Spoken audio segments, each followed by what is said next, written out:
Urgently. XRP allowed in China overnight. Is it possible to relist XRP on Coinbase? What will such an event lead to? We will answer these questions in today's video. The current price of XRP for today is $0.35 and the trading volume for 24 hours is $136,000,000 We are updating our XRP price in US dollars in real time. XRP has dropped 30% in the last 24 hours. Welcome to the Rich Club channel. If you like this video, don't forget to like it and subscribe to the channel. Do you think the analysts are right about XRP? Write the answers in the comments. Giving away 500 XRP at the end of the week. One random subscriber will receive XRP coins. Take a look at the instructions in the comments section. All you need to do is write the word XRP, watch the video to the end to like and subscribe. The Relative Strength Index, RSI, has not been definitive over the past few days. Last week, the RSI held a neutral value of 50 as support, but recently this level has not passed. Thus, there may be some volatile dynamics during the weekend.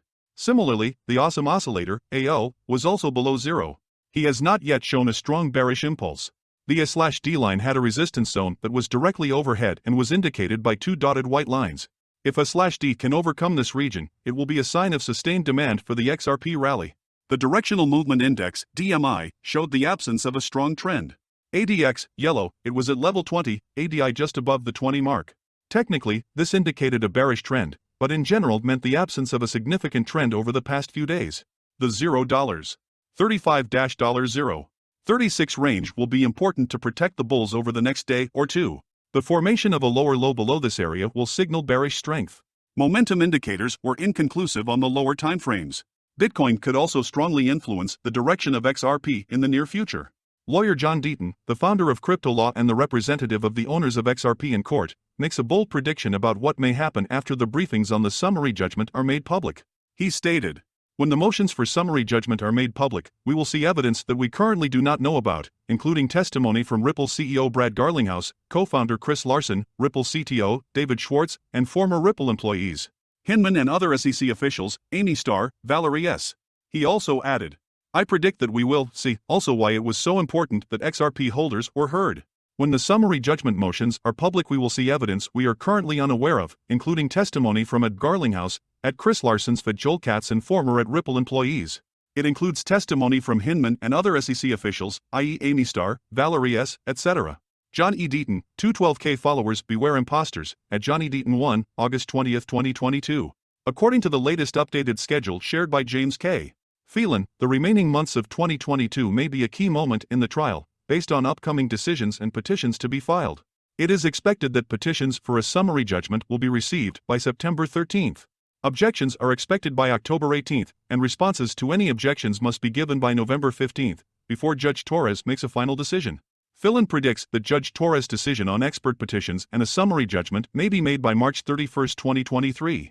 Lawyer John Deaton accuses SEC Gary Gensler of gross abuse of authority in his war with cryptocurrency. John Deaton, the founder of Crypto Law, criticized the excessive reach of the SEC in an article published on Fox Business.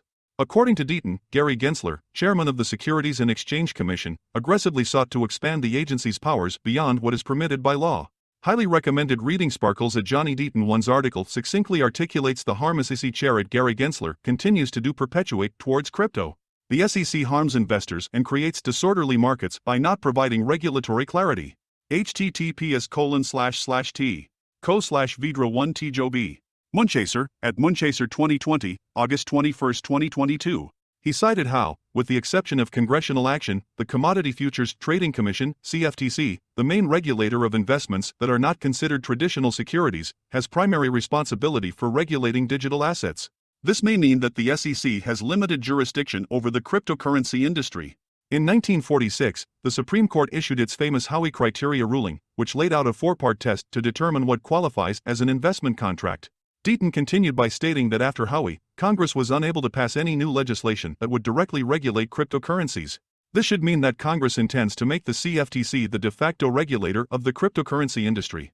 He alleges that Gary Gensler, chairman of the U.S.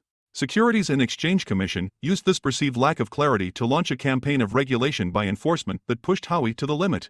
In December 2020, the Ripple case was initiated by Jay Clayton on the last day of his tenure as chairman of the SEC.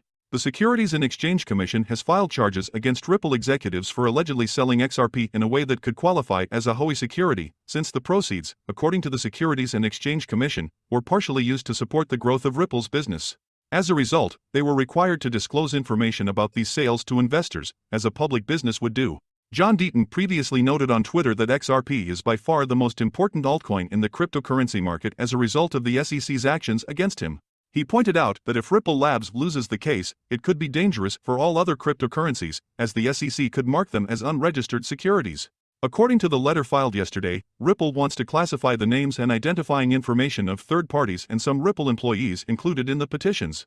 The blockchain company stated that the proposed corrections were made to protect the privacy of the parties. Ripple and two of its executives, Brad Garlinghouse and Chris Larson, are asking for narrow corrections to the physical evidence presented by the company and the SEC regarding objections to petitions to exclude expert testimony. The defendants submitted copies of the physical evidence with the proposed revisions classified together with their letter. The limited corrections requested by the defendants are narrowly focused on protecting the legitimate privacy interests of third parties, Ripple noted in its letter. #XRP community #SECGov. #Ripple #XRP. The Ripple defendants have filed a letter proposing narrowly tailored redactions to a limited number of exhibits to the briefs filed by the parties in opposition to the motions to exclude expert testimony. According to Ripple, some of the third parties it seeks to classify include both some digital asset market participants and its business partners. These non-parties expressed a desire for the proposed amendments to protect their private interests, Ripple said. Ripple also confirmed its willingness to edit the names and contact information of two of its employees who appear in Daubert's response. The blockchain company noted that the identities of its employees are not relevant to Daubert's response, adding that they are also not part of the lawsuit. In addition, Ripple also wants to edit the personal financial assets of one of its employees, which it claims are unrelated to Daubert's answer. Meanwhile, attorney Jeremy Hogan, a partner at the law firm Hogan, became interested in the identity of the so-called digital asset market participants. Can digital asset market participants mean real retail buyers of XRP? Fingers crossed, lawyer Hogan said. Ripple is requesting relatively limited, relative to the SEC, redactions of exhibits mainly to keep non-parties' names out of the pleadings. Could digital asset market participants be referring to actual XRP retail purchasers? Crossing fingers. Brian Brooks, ex-head of the Office of the Comptroller of the Currency, OCC, in the U.S. Treasury Department and former CEO of Binance in the U.S., expressed his assumptions about the possible outcome of the Ripple lawsuit against the SEC. In a recent interview, Brooks noted that the court will decide whether the initial coin offering (ICO) of Ripple in 2013 is a violation of U.S. securities laws. However, he expects both sides to come to a settlement so that investors can continue to trade XRP in the United States. According to Brooks, the settlement that is likely to happen will border on the spread of XRP in 2013. Here, the most important problem related to XRP is that there is a difference between the way an asset is distributed and the nature of the asset at the moment and time.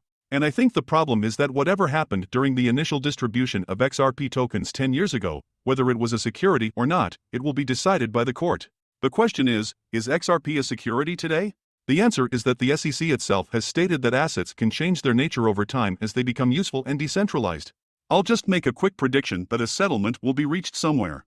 The settlement is related to the distribution of tokens so that existing token holders can continue to trade them and find value in them in the ways they do. Brooks is quoted as saying, "Want to know what Michael Barr thinks about #XRP? Brooks is an American lawyer, technologist, and entrepreneur. He has extensive knowledge in the public and private financial sectors. Brooks served as comptroller of the currency from May 29, 2022 to January 14, 2021.